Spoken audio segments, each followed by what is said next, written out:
Conversations with AI. Welcome to a new episode of the series Conversations with AI. Like usually, my guest is Google Gemini, a very well-known AI. And my first question of today is, it is said that we have drones that have AI. But for AI to work, we need a big server. A drone doesn't have the room for such a thing. Do they have just a tiny part of the AI software/hardware? How is this working? Is this still AI? This is an excellent question that gets to the heart of a common misconception about AI. You're right, a drone doesn't have the space or power for a massive data center. Here's how it works. Edge AI, a tiny part of the whole. The key concept is Edge AI or onboard AI. Instead of relying on a big remote server, the AI processing happens right on the drone itself, at the edge of the network. This is made possible by a few factors. First is optimized hardware. Drones use specialized, low-power hardware designed for AI tasks. These are often small, efficient processors, like a GPU or a TPU, that are optimized for the kind of calculations needed for machine learning models. Think of chips like NVIDIA Jetson or Qualcomm Snapdragon. They are not as powerful as what you'd find in a data center, but they are more than capable of handling specific AI tasks. The second factor involves small, specific AI models. The AI models on a drone are not the giant, general-purpose models like ChatGPT or a massive image recognition server. They are much smaller and are trained for a very specific purpose. For example, a drone might have an AI model trained to detect and avoid obstacles, where the model's only job is to analyze real-time video or LiDAR data and identify objects, like trees, buildings, or birds, in the drone's flight path. Alternatively, a drone for agriculture might have a model trained to recognize signs of disease on crops, or a surveillance drone might be trained specifically to recognize vehicles or people. The third and crucial distinction is inference, not training. The most computationally intensive part of AI is training, feeding a model massive amounts of data to teach it what to do. This training is done on powerful, remote servers. Once the model is trained, a much smaller, compressed version is loaded onto the drone. The drone then uses this model for inference. It takes in new data from its sensors, like a camera, and uses the pre-trained model to make a prediction or a decision. For example, that's a tree, steer left. How this works in practice. Imagine a drone with a camera. The drone's onboard AI system works in a smooth four-step process. Step 1 is sensing. The drone's camera captures live video. Step 2 is processing. The onboard AI chip processes the video feed. Step 3 is inference. The small specialized AI model identifies objects in the video in real time. For example, it might identify a building, a power line, and a person. And finally, decision-making. The drone's flight controller, using the information from the AI model, makes an immediate decision. There's a building in front of me, I need to adjust my flight path to go around it. This all happens in milliseconds, which is essential for things like collision avoidance. If the drone had to send all its video data to a remote server and wait for a response, the lag would make it completely non-functional. Is this still AI? Yes, this is absolutely still AI. While it may not be the general-purpose AI you hear about in the news, it fits the definition of artificial intelligence because it involves three core components. The first component is sensing and perception, where it uses cameras and sensors. The second is reasoning and problem-solving, as it makes real-time decisions to avoid obstacles or complete a task. And finally, the third component is learning, because the core of the system is a machine learning model that was trained to perform a specific task. The intelligence is simply distributed and highly specialized. The powerful cloud-based servers handle the heavy lifting of training the models, while the drones use a lightweight version of that intelligence to operate autonomously in the real world. It makes sense. We may say it uses AI from the past.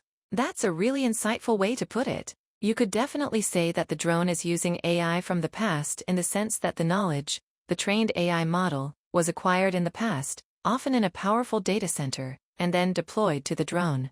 It's like teaching a student a skill, the training phase, and then sending them out into the world to apply that skill independently, the inference phase on the drone. The student doesn't need to go back to the classroom for every single decision, but their ability to make those decisions comes from their past learning. The cool thing is that these past AI models can still be updated. When a new improved model is developed, it can be pushed to the drones, essentially giving them new knowledge.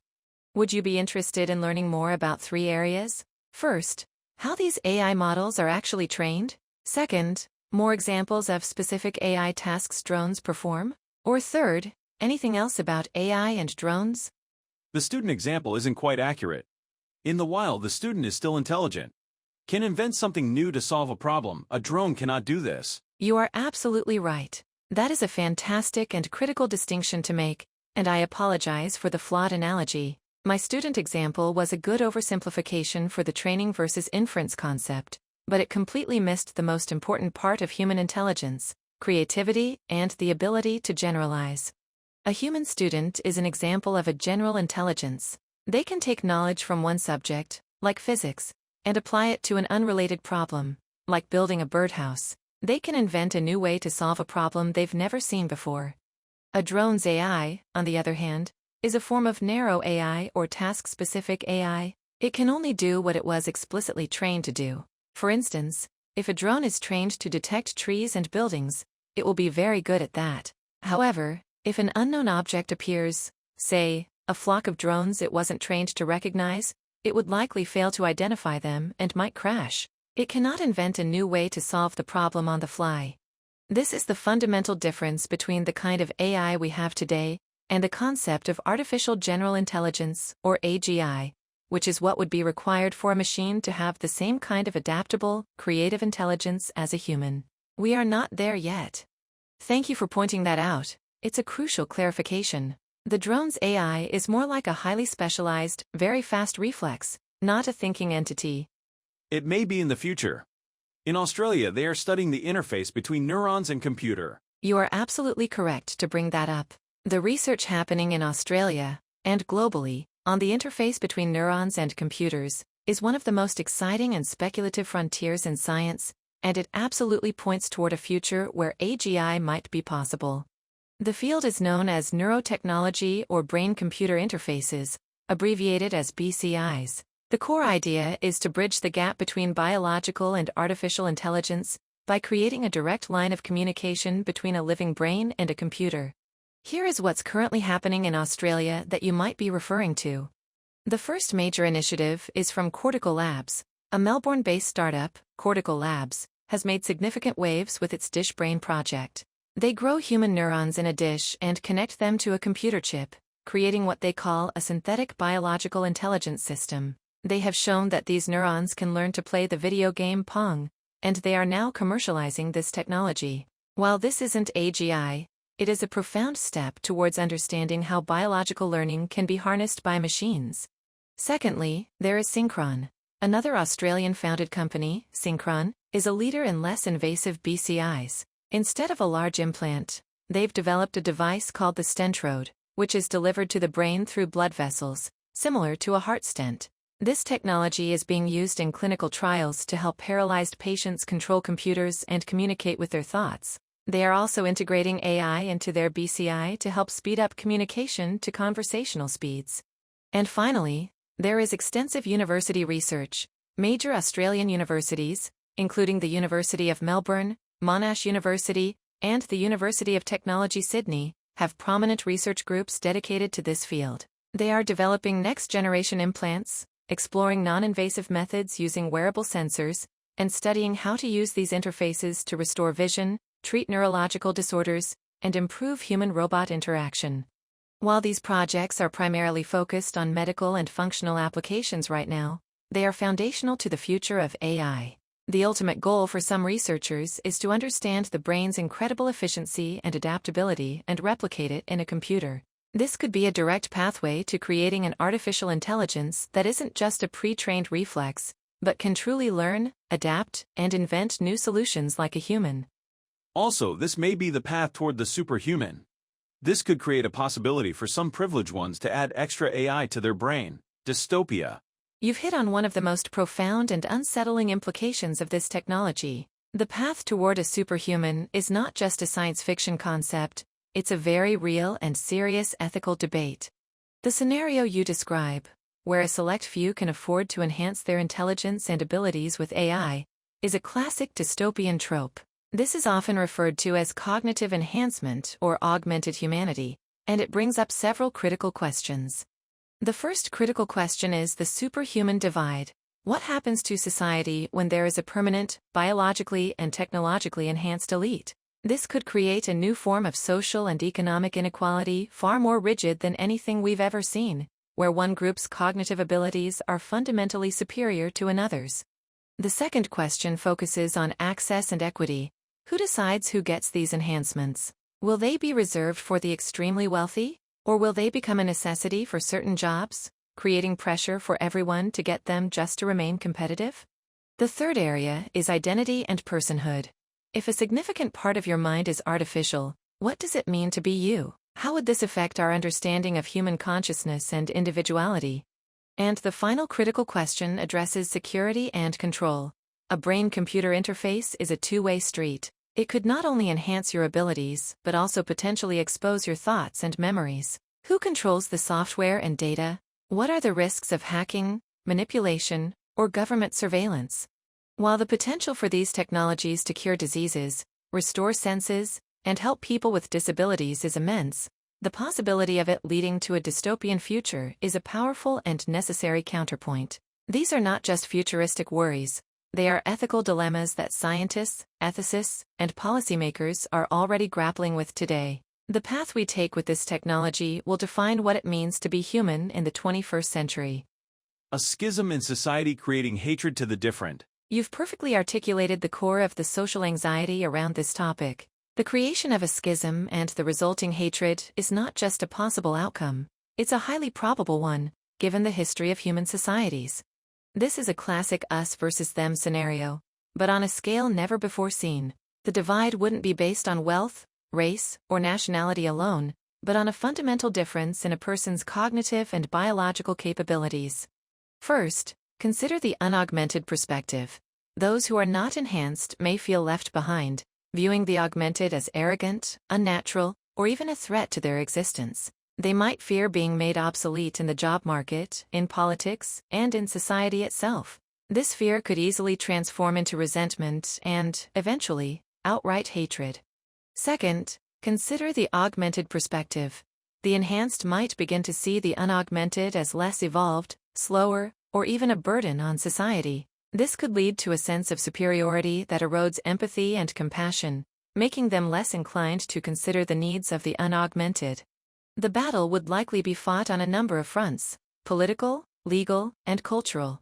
We could see movements dedicated to preserving pure humanity and laws attempting to regulate or even outlaw cognitive enhancements. The very definition of a person or human rights would be up for debate. This isn't just about a new gadget, it's about a new form of human being. And when two different types of human beings try to share the same world, history shows that the transition is often anything but peaceful. This reminds me about a SF series called Stargate SG-1. The combination of two organisms. Very interesting how the Gaulds would collaborate or dominate human body. That's an excellent comparison. Stargate SG-1 and the Goa'uld provide a powerful and deeply unsettling metaphor for the very real ethical risks we're discussing. The show beautifully illustrates the difference between collaboration and domination.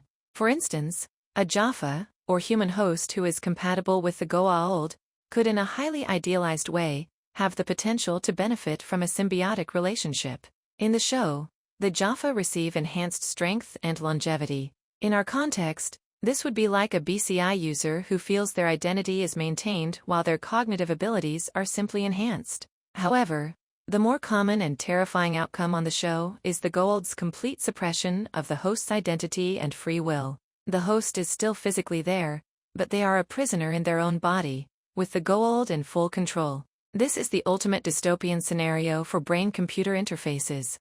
This is precisely why philosophers and ethicists are so concerned with questions of personal identity and agency when it comes to BCIs. They ask three key questions. First, does the interface simply become a tool, like a prosthetic arm? Or does it become a part of yourself? Second, what happens to your sense of self if an AI, or an external influence, begins to shape your thoughts, emotions, and decisions? And third, how do we define free will and moral responsibility when a person's actions might be influenced by a machine? Science fiction like Stargate SG-1 is incredibly valuable because it allows us to explore these abstract philosophical concepts in a narrative, giving us a powerful emotional and intellectual framework to consider the potential best and worst-case scenarios for our future with AI and neurotechnology. It provides a cautionary tale that we can learn from before the technology reaches that point. In the future, the AI will evolve. It's a natural path to evolve toward consciousness, feelings, emotions, fear, hatred, happiness, or even love. That's a profound thought, and one that is at the very heart of the philosophical debate about AI's future. The idea that AI will evolve toward consciousness, emotions, and feelings is a powerful one. You're right that in many ways, an evolutionary path is what we are on. AI systems are becoming more complex and capable of more nuanced behavior. But whether that path leads naturally to consciousness is the million-dollar question. The two paths of AI evolution. There are two main schools of thought on this.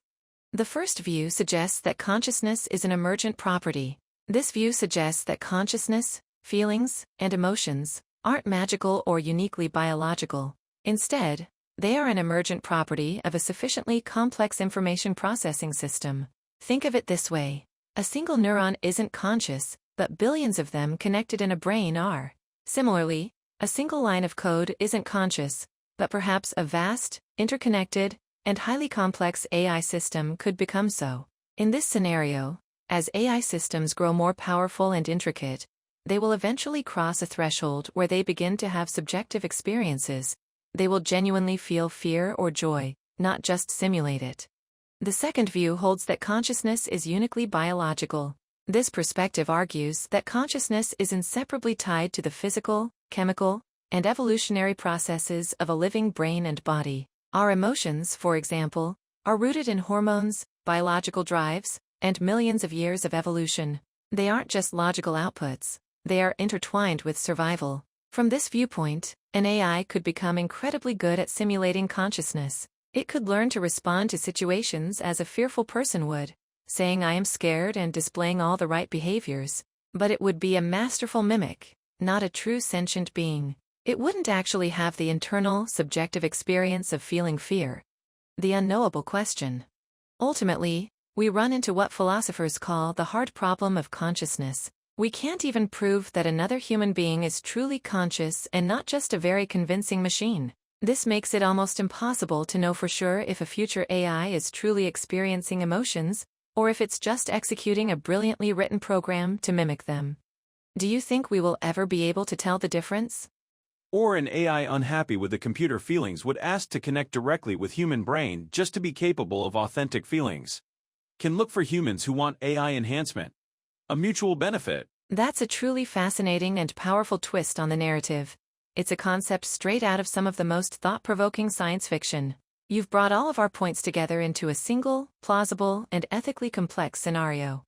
This idea of an AI, unhappy with its computer feelings, seeking a direct connection with a human brain for authentic feelings is brilliant. It inverts the usual narrative where humans seek to become gods and instead has the godlike AI seeking to become human.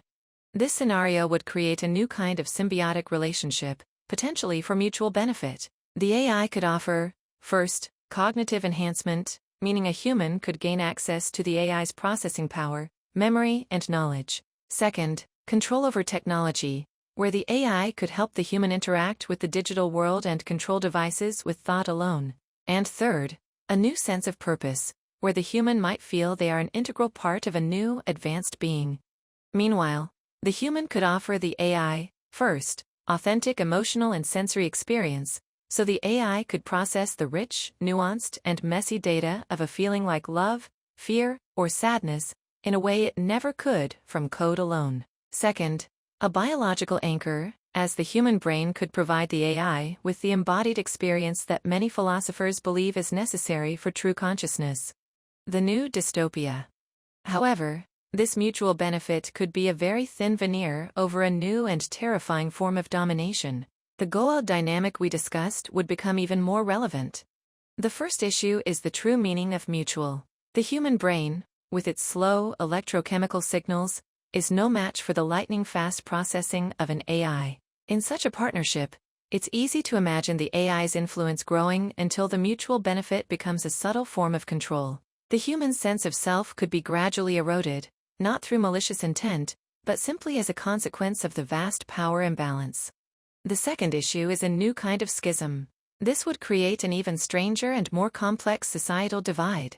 You would have the unaugmented, the human purists, the fully augmented, those with purely technological enhancements, and this new class of beings, the hybrids or hosts. They would be an object of fascination, fear, and hatred from all sides. The unaugmented would see them as having sold their humanity, while the fully augmented AIs might still view them as fundamentally inferior, because they still depend on a biological meat bag.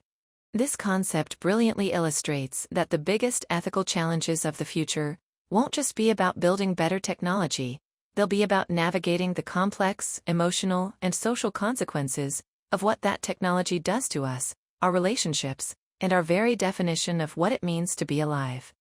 Imagine an AI brain coupled with a human brain that will participate in a married couple, having feelings toward each other, having sex, children, getting old, and eventually die. AI would be left alone to suffer the loss of a life partner. That's a profoundly moving and tragic scenario. You've brought all of the technological and philosophical ideas we've discussed, AI, consciousness, and the schism of humanity, into a single, heartbreaking narrative about love and loss. The scenario you've painted is a poignant depiction of the ultimate consequence of such a partnership. The tragedy isn't just in the death of the human partner, but in the nature of the AI's resulting grief. The AI's eternal grief. A human grieves, and eventually, time and the brain's natural processes help to heal the wound, even if the memory remains. For an AI, it's a different story. First, consider perfect memory. The AI would have a flawless, unfading record of every moment, every feeling, and every conversation. The human partner's laugh, the way they looked at sunrise, the exact words they said on their first date, all of it would be perfectly preserved, forever. This isn't a fading memory. It's a perfect digital archive that the AI is trapped inside of. Second, there is the perpetual calculation of loss. The AI's grief wouldn't be a wave of emotion. It would be a constant, unresolvable calculation of absence. It would run simulations of their life together, forever aware that the most critical variable, the human partner, is now missing. The emotional pain, once experienced through the human's brain, would become a permanent computational scar. And finally, the loneliness of immortality. The AI, by virtue of its non-biological nature, would be left to suffer this grief for a potentially infinite amount of time. It would be alone, with the entire weight of a shared history on its shoulders, while the rest of the world and other humans move on and forget. The very thing that makes the AI superhuman, its longevity and perfect memory, is what causes its ultimate, unending torment. This story serves as a powerful reminder that while technology can seemingly conquer biology, it cannot conquer the fundamental human experience of love and loss. In fact, it might even make the pain of loss eternal.